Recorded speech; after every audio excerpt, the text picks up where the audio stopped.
የእግራችን ተረከዝ ሲሰነጣጠቅ ውበቱ ብቻ አይደለም ሊያሳስብ የሚገባው። እግራችንን ህመም እንዲሰማን አልፎ ተርፎ ወደ ኢንፌክሽን ሊያመሩ ይችላሉ። ግን ዋናው ነገር ትክክለኛው የእንክብካቤ መንገድ ተጠቅመን ተረከዛችን እንዳይሰነጣጠቅ መከላከል ወይም ከተሰነጣጠቀ ደግሞ ማከምና ወደ ቀድሞ ልስላሴ መመለስ እንችላለን። እንኳን ወደ ቻናሌ በደህና መጣችሁ።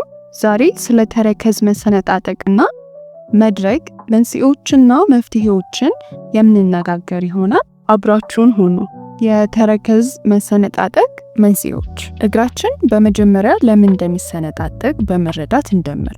በእግራችን ላይ ያለው ቆዳ በተፈጥሮ ከሌሎች የሰውነታችን ክፍሎች የበለጠ ደረቅ ነው። ይህ ድርቀት ከሌሎች ምክንያቶች ጋር ተዳምሮ ወደ መሰነጣጠቅ ሊያመራ ይችላል። በጣም የተለመዱት መንስኤዎችን ስናይ፣ አንደኛ እርጥበት ማጣት። መደበኛ እርጥበት ከሌለ ቆዳው ይደርቃል፣ በጊዜ ሂደት ወደ መሰነጣጠቅ ያመራል። ሁለተኛ ለረጅም ሰዓታት መቆም ወይም በባዶ እግራችን መራመድ፣ በተለይም በሻካራ ቦታ ላይ ስንራመድ በእግር ላይ ጫና ስለሚፈጥር ቆዳው እንዲሰነጣጠቅ ያደርጋል። ሶስተኛ ከመጠን ያለፈ ውፍረት።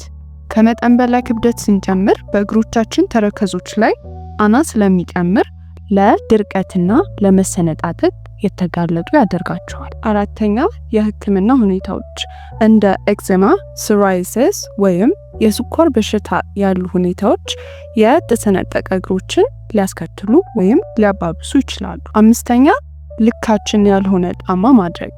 ከኋላ የተከፈቱ ጫማዎችን መልበስ ወይም የኛ ትክክለኛ ሳይዝ ያልሆኑ ጫማዎች ስናደርግ ተረከዙን ከመደገፍ ይከላከላል። ይህም ወደ መሰንጠቅ ያመራል። ስድስተኛ የአካባቢ ሁኔታዎች ቀዝቃዛ የአየር ሁኔታ፣ ዝቅተኛ እርጥበትና ለውሃ ወይም ለጠንካራ ኬሚካሎች መጋለጥ ከቆዳው ላይ እርጥበትን ያስወግዳል እናም ደረቅ እንዲሆን ያደርጋል። ሰባተኛ ችላ ማለት፣ የእግር እንክብካቤ መዝለል። እግራችንን በአግባቡ አለመታጠብ የሞተ ቆዳ እንዲፈጠር ያደርጋል። ይህም ወደ ስንጥቅ ያመራል። ተረከዛችን እንዳይሰነጣጠቅ አስቀድመን እንዴት መከላከል ይቻላል? አንድ ነገር እንዳይፈጠር መከላከል ከተፈጠረ በኋላ ከማከም ይሻላል። እግሮቻችንን ለስላሳና ከመሰነጣጠቅ ነፃ ለማድረግ አንዳንድ ቀላል ግን ውጤታማ ዘዴዎችን እንመልከት። አንደኛ አዘውትሮ ሞይስቸራይዝ ማድረግ። እግራችንን ከታጠብን በኋላ ሁልጊዜም ወፍራም ቅባቶችን ወይም ሞይስቸራይዘሮችን በደንብ አድርገን መቀባት እናም ማሸት ጥሩ ነው። ሁልጊዜም እግራችንን ከታጠብን በኋላ ሺያ በተር ብንቀባ እግራችንን ወዙን እንደጠበቀና ልስልስ እንዳለ ይቆይልናል። እናንተም የሚመቻችሁን ቅባት እንደ ኮኮናት ኦይል ወይም የፈለጋችሁትን ኦይል ከተቀባችሁ በኋላ ማሸት ጥሩ ነው። ሁለተኛ የሚሆነንን ትክክለኛ ጫማ ማድረግ። ምቾት የሚሰጠንን እና የኛ ሳይዝ ቁጥር የሆነን ጫማ ማድረግ አስፈላጊ ነው። ሶስተኛ ሃይድሬሽን ነው። ቆዳችን ውስጣችን ያለውን ነገር ነው ሪፍሌክት የሚያደርገው። ስለዚህ በቂ ውሃ መጠጣት አለብን። አራተኛ ካልሲዎችን መጠቀም። እግራችንን ለመጠበቅ ከጥጥ የተሰሩ ወይም የሚመቹንን ካልሲዎች መልበስ ጥሩ ነው። አምስተኛ ጥሩ ንጽህናን መጠበቅ። በየቀኑ እግራችንን በሞቀ ውሃና በገላ ሳሙናዎች መታጠብ፣ ከዚያም በደንብ ማድረግ። ስድስተኛ በየሳምንት ተረከዛችንን ኤክስፎሌት ማድረግ። የሞተ ቆዳን በጥንቃቄ ለማስወገድ የፖም ድንጋይ ወይም የእግር ማሻውን ተጠቅመን የእግራችን ላይ ያለውን የደረቀ ቆዳ ማንሳት አለብን። ኤክስፎሌት ከማድረጋችን በፊት ግን የሞቀ ውሃ ውስጥ ከ10 እስከ 15 ደቂቃ ዘፍዝፈን ራስ ካደረግን በኋላ ማሸት እንችላለን። ከመጠን በላይ ኤክስፎሌት ማድረግ ቆዳችንን ሊጎዳ ስለሚችል በጥንቃቄ ማድረግ አትርሱ። ሰባተኛ እግራችንን መንከባከብ። በባዶ እግር ሻካራ ወይም ሙቅ በሆነ ቦታ ላይ ከመሄድ መቆጠብ። ይህ ቆዳን ሊጎዳ ይችላል። ከመፈጠሩ በፊት እንዴት መከላከል እንዳለብን አይተናል። ግን ከተፈጠረ በኋላስ መፍትሄው ምንድን ነው? አንደኛ መዘፍዘፍና ስክራብ ማድረግ። እግራችንን ሞቅ ባለ ውሃ ውስጥ የኤፕሶም ጨው ወይም ቤታችን ውስጥ ያለው የገበታ ጨው አድርገን ከዘፈዘፍን በኋላ ለ20 እስከ 25 ደቂቃ መጠበቅ፣ ከዛን በእግር ማሻው ድንጋይ በደንብ አድርገን ማሸት። ይሄ አላስፈላጊው የደረቀው የቆዳ ክፍል እንዲወገድ ያደርግልናል።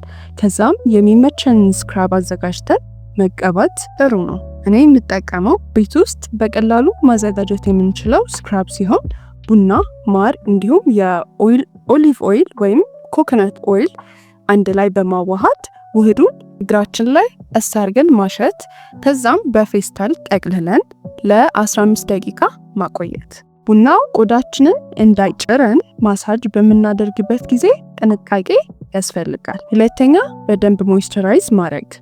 እግራችንን ያዘጋጀነውን ውህድ ተቀብተን ማሳጅ ካረግን በኋላ በውሃ ብቻ ያለ ሳሙና በውሃ ብቻ መለቃለቅ። ከዛም አሪፍ የቆዳ ክሬም ወይም ቅባት መጠቀም። ቅድም እንደነገርኳችሁ ሺያ በተር ብትሞክሩት ደስ ይለኛል። ምክንያቱም በጣም የማለስለስና ድርቀትን የመከላከል ባህሪ ስላለው። ብቻ ግን ዋናው እናንተ የሚመቻችሁን ሞይስቸራይዘር ወይም ቅባት እንደ ኮኮናት ኦይል ሊሆን ይችላል ወይም ቫዝሊን ሊሆን ይችላል። እናንተ የፈለጋችሁትን መርጣችሁ በደንብ መቀባትና ማሳጅ ማድረግ። ሌላው ደግሞ የቤት ውስጥ ውህዶችን መጠቀም ነው። እንደ ማር፣ ኮኮናት ዘይት፣ አሎቬራ ሊሆን ይችላል። የሚመቸንን ውህዶች እያዘጋጀን እግራችንን መቀባት ጥሩ ነው። ይሄን ሁሉ አድርጋችሁ ለውጥ ከሌለው ደግሞ የሳሊሲሊክ አሲድ፣ ላክቲክ አሲድ ወይም ግላይኮሊክ አሲድ ያላቸው ምርቶች ፋርማሲ ቤት ሄዳችሁ አማክራችሁ ገዝታችሁ መጠቀም ጠንካራና የሞተ ቆዳን ለማንሳት ይረዳሉ። እንደዚህም ሆኖ ለውጥ የማታዩበት ከሆነ ግን ወደ ኢንፌክሽን ሳይቀየርብን በፊት የቆዳ ሕክምና ባለሙያ ወይም ፔዲያትሪስት ማማከር ጥሩ ነው። ከማጠቃለላችን በፊት ስለ ሚሰነጣጠቅ ተረከዝ አንዳንድ የሚባሉ ነገሮችን ግን እውነት ያልሆኑ ነገሮችን ልንገራችሁ። አንደኛው የተረከዝ መሰነጣጠቅ በእርጅና ጊዜ ብቻ የሚከሰት እንደሆነ ይወራል። እውነታው ግን በማንኛውም እድሜ ላይ ሊከሰት ይችላል።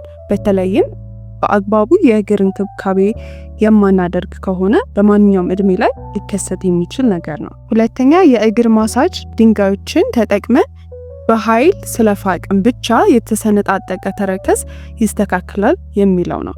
እውነታው ግን ከመጠን በላይ መፋቅ ከጥቅሙ ይልቅ ጉዳቱ ያመዝናል፣ ቆዳን ይጎዳል፣ እንዲሁም ስንጥቆችን ያባብሳል።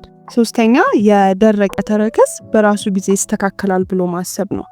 እውነታው ግን ያለ ተገቢ ጥንቃቄና እንክብካቤ ሊባባሱ እንደውም ኢንፌክትድ ሊሆኑ ይችላሉ። የተረከዝ መሰነጣጠቅ ወይም መድረቅ አብዛኞቻችን ላይ የሚፈጠር የተለመደ ነገር ነው። ነገር ግን በትክክለኛ እንክብካቤ ሙሉ በሙሉ ማስተካከል እንችላለን። ይህ ቪዲዮ ጠቃሚ ሆኖ ካገኛችሁት ላይክ፣ ሼር እና ሰብስክራይብ ማድረግ አትርሱ። አመሰግናለሁ።